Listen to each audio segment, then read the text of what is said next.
Welcome to Digication Scholars Conversations. I'm your host, Jeff Yan. In this episode, you will hear part 2 of my conversation with Alex Della Fera, Associate Professor for English and Co-Director for the Teaching Excellence Project Grant at Passaic Community College. More links and information about today's conversation can be found on Digication's Twitter, Facebook, and Instagram. Full episodes of Digication Scholars Conversations can be found on YouTube or your favorite podcast app. And it's also about like self-perception. So like in the case of the few students that I was just referring to, the way they perceive themselves, as I could see by the picture choices they made, is a very like hypersexualized being.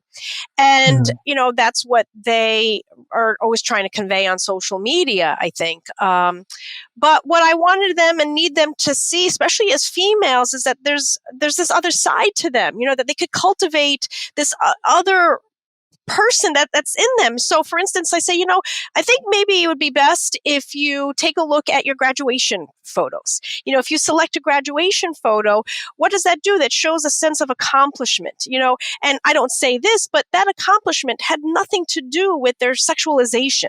It was about their brains. They studied, they graduated, they accomplished, and I need them to foster that side to them. So, and so these little moments happen just by, the choice of photos and reconsidering a photo that they're going to put on. It's also about how they're going to internalize the self-perception too. And I need sometimes for that change to happen, because now they're embarking on a whole other chapter of their lives. They're at college and, they're not in high school anymore. And that's got to start evolving.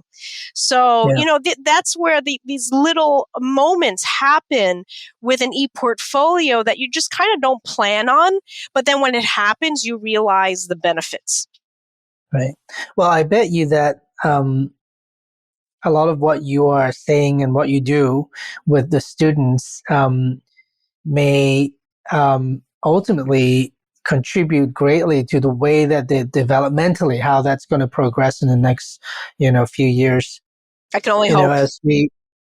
As we all know, human brains really, up until they're around 26 is still being, it's just shaped and molded and developed. And I do really think that, that covers a lot of the folks that are in college if they're coming straight out of high school. Yep. And even a lot that are, having left high school for a while and then come back. Yep. And during those years, having this sort of social media aspect of how you're presenting yourself, etc., it's going to do things that we don't know what the consequences are yet. Mm-hmm. But I do think that having someone like you in their corner allows them to at least get a, sort of rein back in whoa, hold on a minute, where have I been? Mm-hmm. And allowing them to sort of see themselves in a way that is not, that has a little bit more substance and not so on the surface. Yep. Which to me speaks to something really interesting. I was going to say social media is one thing, but the social pedagogy that you are sort of talking about for them to be able to see each other's work.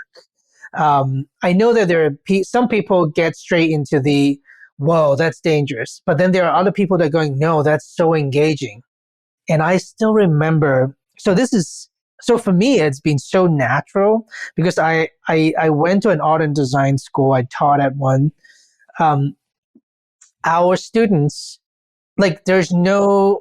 I've never met someone in any of our my classmates or my students who would say, we are going to be in this design class or an art class, drawing class, a painting class.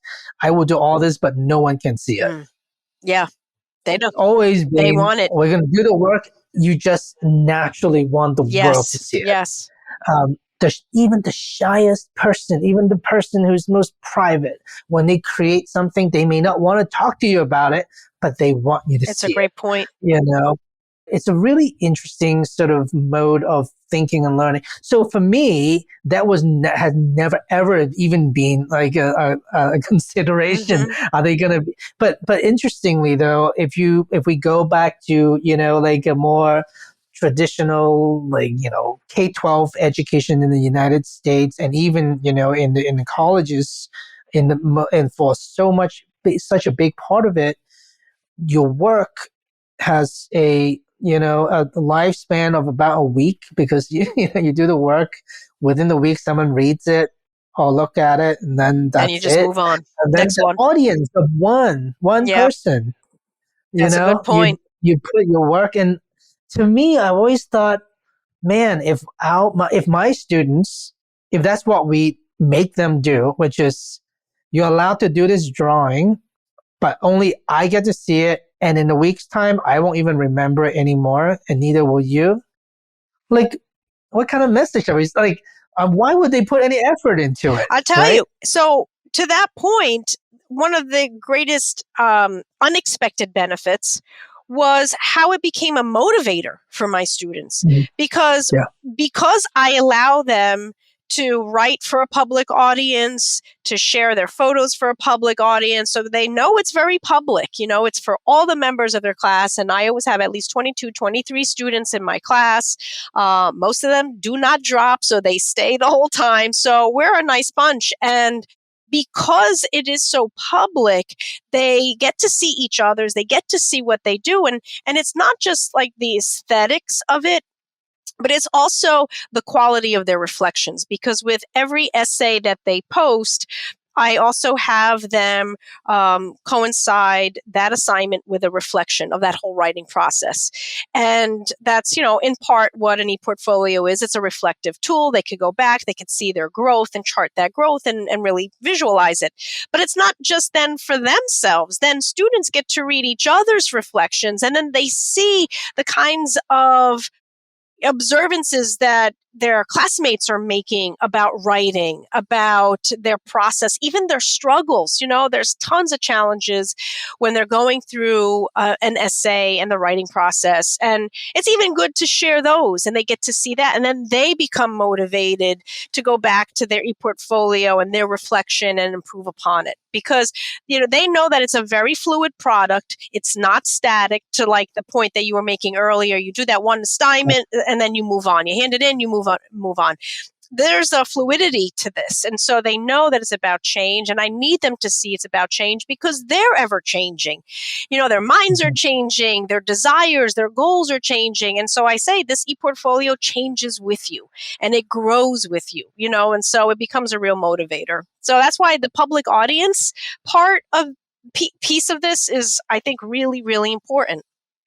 They care. They care more about each other's opinions than mine. I'm just about a grade. That's all they care about, is the grade for me. It's really about the grade.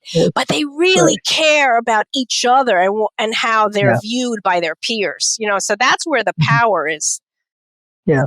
And there's a lot to learn from that too, right? I mean, when they go out to do whatever that they end up doing, their work is going to have an audience. Yep. Most likely. And being able to have that experience is so different from, look, I see a lot of high school students, 12 years of school, none of their stuff ever gets seen by anyone but their teacher. And then it just kind of goes into the bottom of a drawer, so to speak, whatever the digital equivalent of that is. You know what? The digital equivalent, it's even worse than what you said.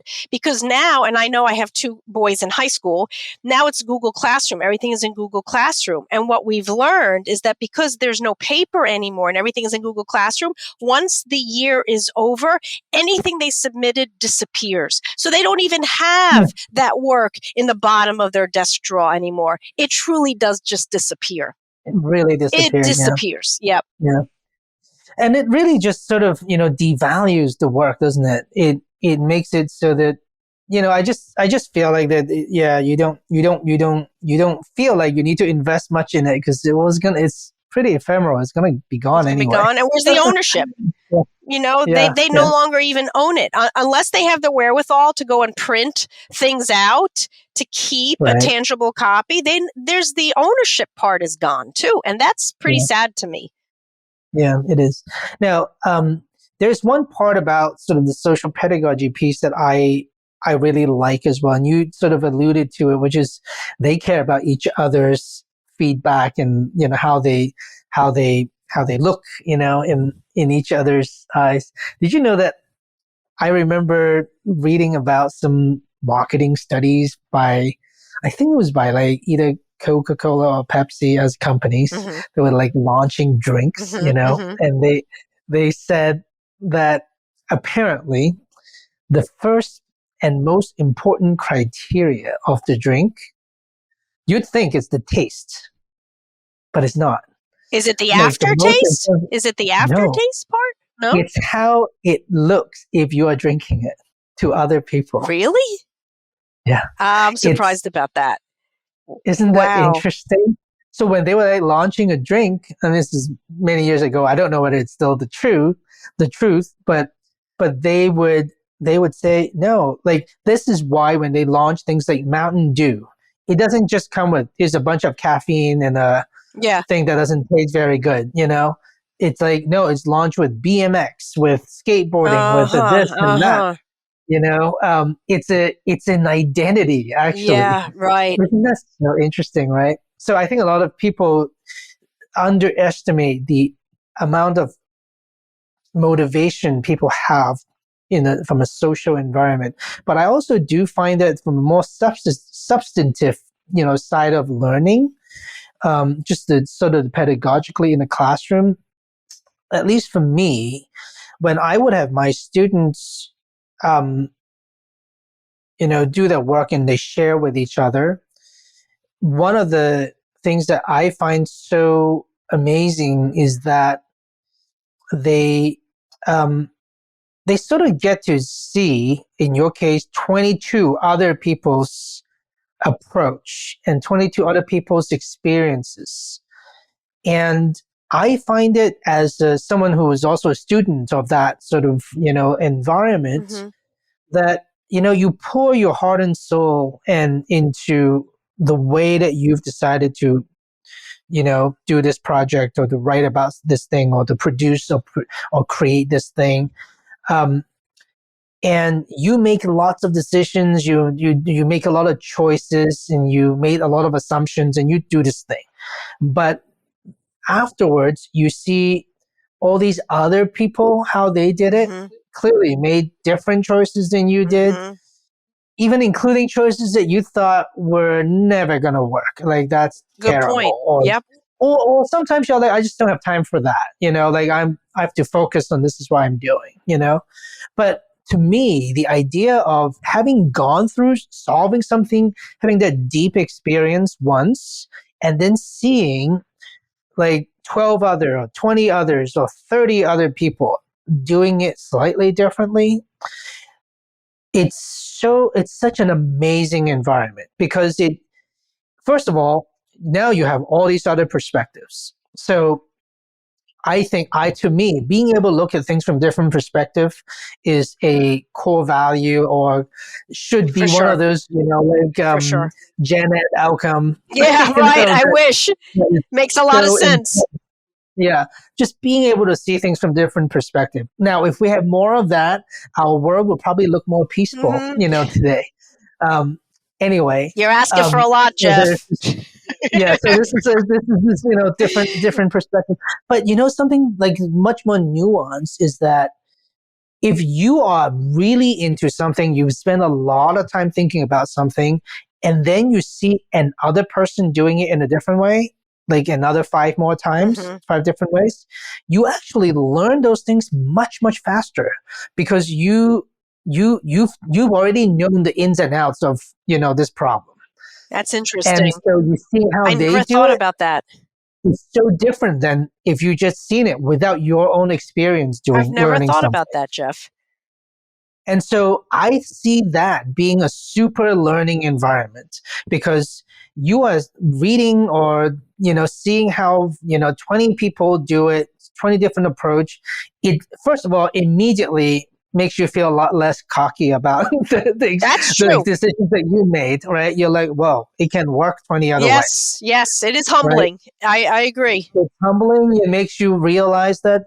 It also makes you suddenly feel more, sort of, you feel like that you, even though you didn't go through the same level of rigor in those other 20 solutions, you actually learn them a lot more than if you just read about it without you having done it. I love that.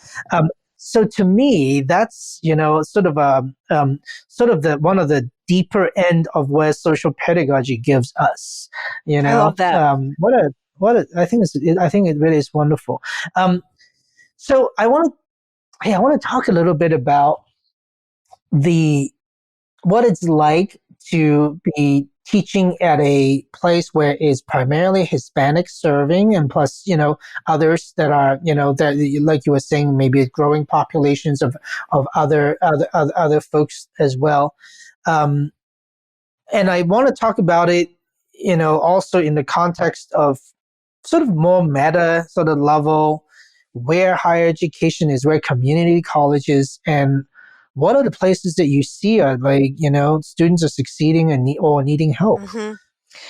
Well, one of our commitments right now, and I think this is in part coming from the whole racial reckoning that we've experienced the last few years, is really taking a microscope to our students in a way that we kind of, I think, took for granted before, and really taking a look at the diversity, the equity, the inclusion, and are we really doing our part in the way that we should and should have been.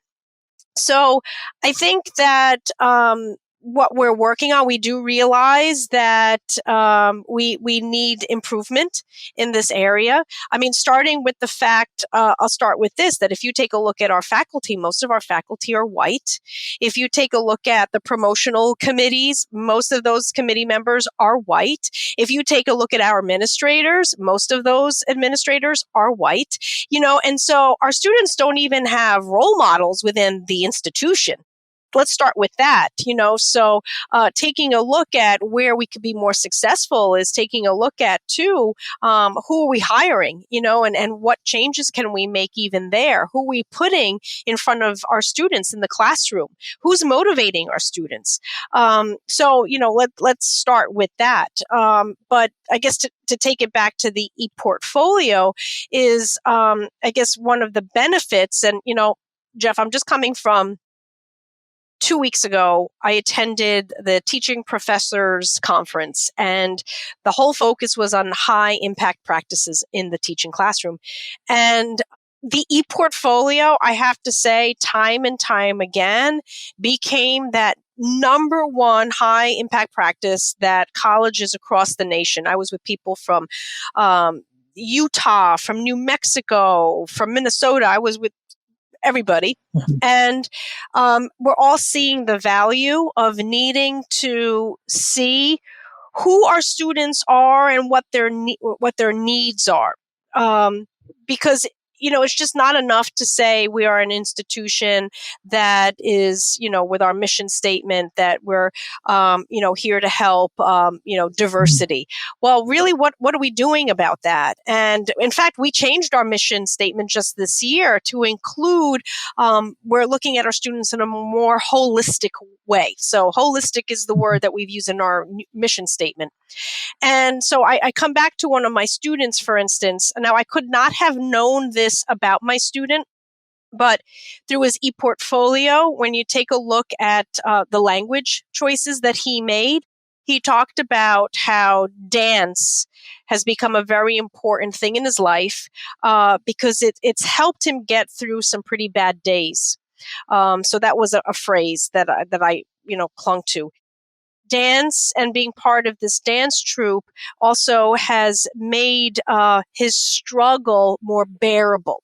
So he's dropping all these clues in the text of his ePortfolio, and I'm really starting to see him in a different way.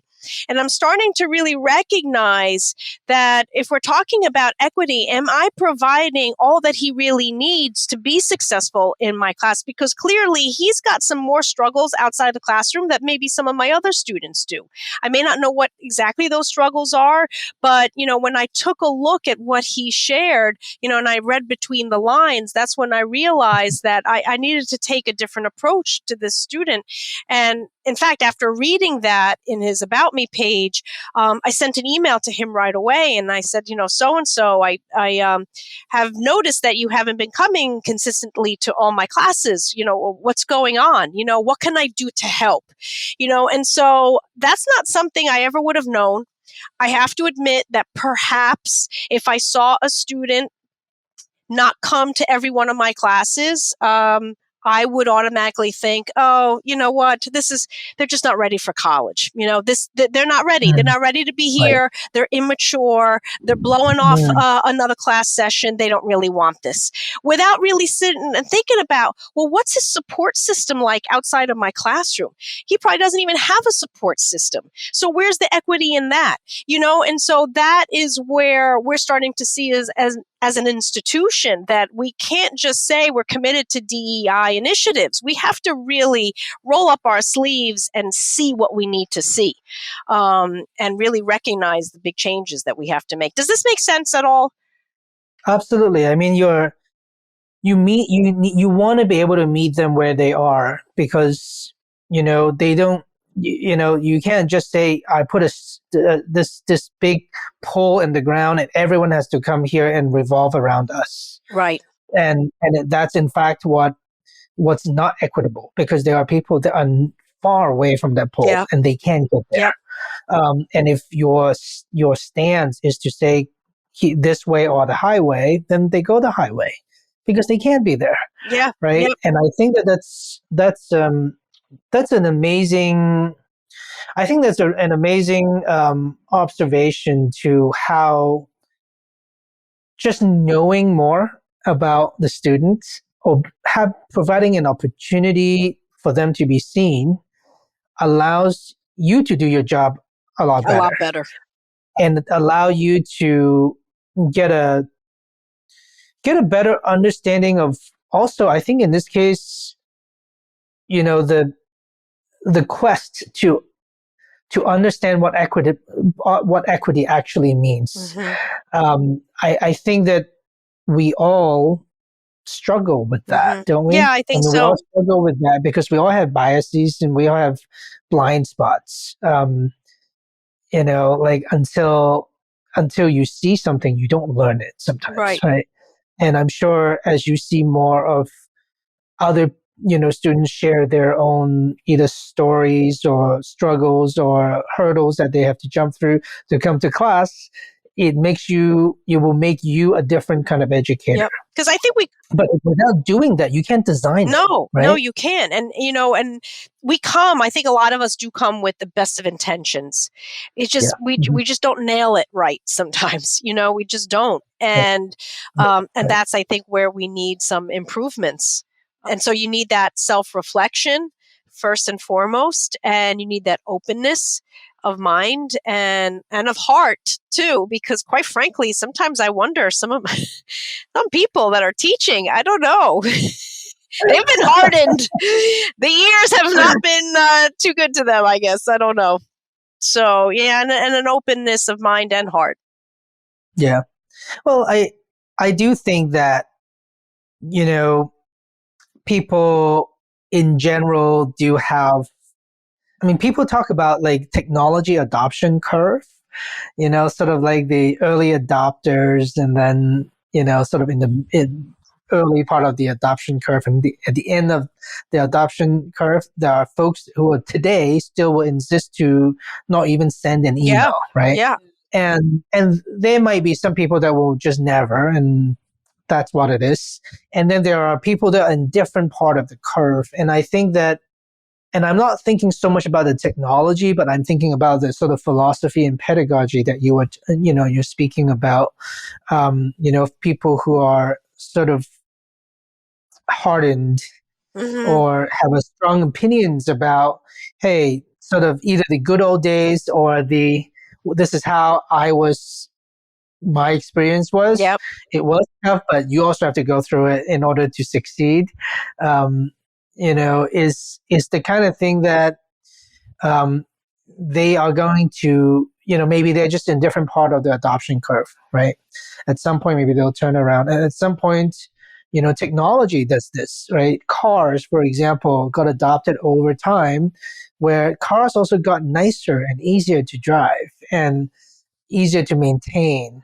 And so more people are able to do it, and to the point now that, most people don't think that much about that being even a technology. Yeah, you just it's true. It. And so maybe that's the kind of thing that we're in the midst of, right? Trying to figure all of this out. So you share I think that you shared a lot of incredible insights here. And what I like so much about is that in each case is not a theory. It's something that you are genuinely just thinking back to. I know that you didn't share the names of the students, and I don't want you to, but I know that in your mind, you know exactly what student and what scenario it is that make you think one way or the other. I can still see their pages in my head. I can still see those pages. Right. So you're learning also in a very authentic way. Yes, right? That's the word that I keep reading lately when I, Chronicle of Higher Ed, and I'm reading journals constantly as part of this grant, just seeing how we can make the improvements we need to at the college. So I'm doing quite a bit of reading, and authentic assessment comes up all the time now, all the time. This is not something I was ever reading 10 years ago. So there's definitely a shift for the better. Yeah. I think so too. Well, any final notes, last words, last insights that you'd like to share, Alex? Well, I would just say you can't let the technology of something like an ePortfolio scare you, because I do consider myself a digital immigrant, and I'm not the savviest of people, but there's just this intuitive nature of the ePortfolio that works so well. And so I guess that's one of the first things I want to say.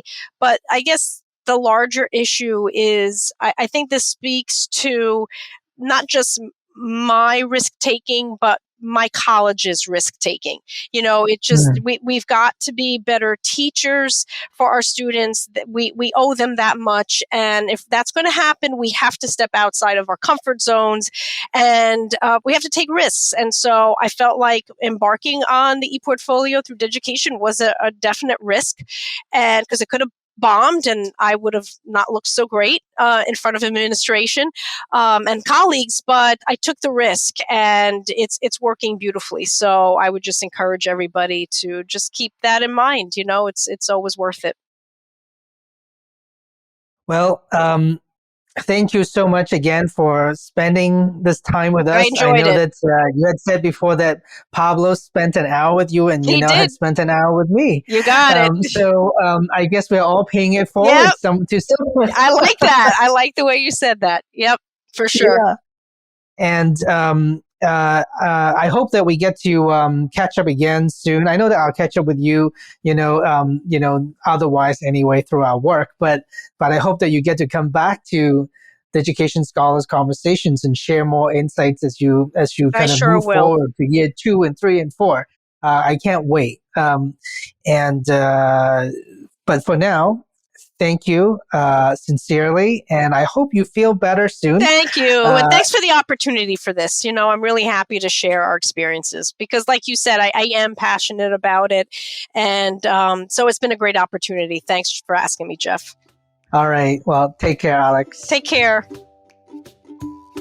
This concludes our conversation. To hear our next episode, be sure to subscribe to Digication Scholars Conversations on YouTube, iTunes, Spotify, or your favorite podcast app. The Digication Scholars Conversations series is brought to you by Digication, a technology platform powering the most innovative ePortfolio programs in K-12 and higher education. Our website can be found at digication.com. If you enjoyed today's conversation, please like, subscribe, and share with a friend. Thanks for tuning in.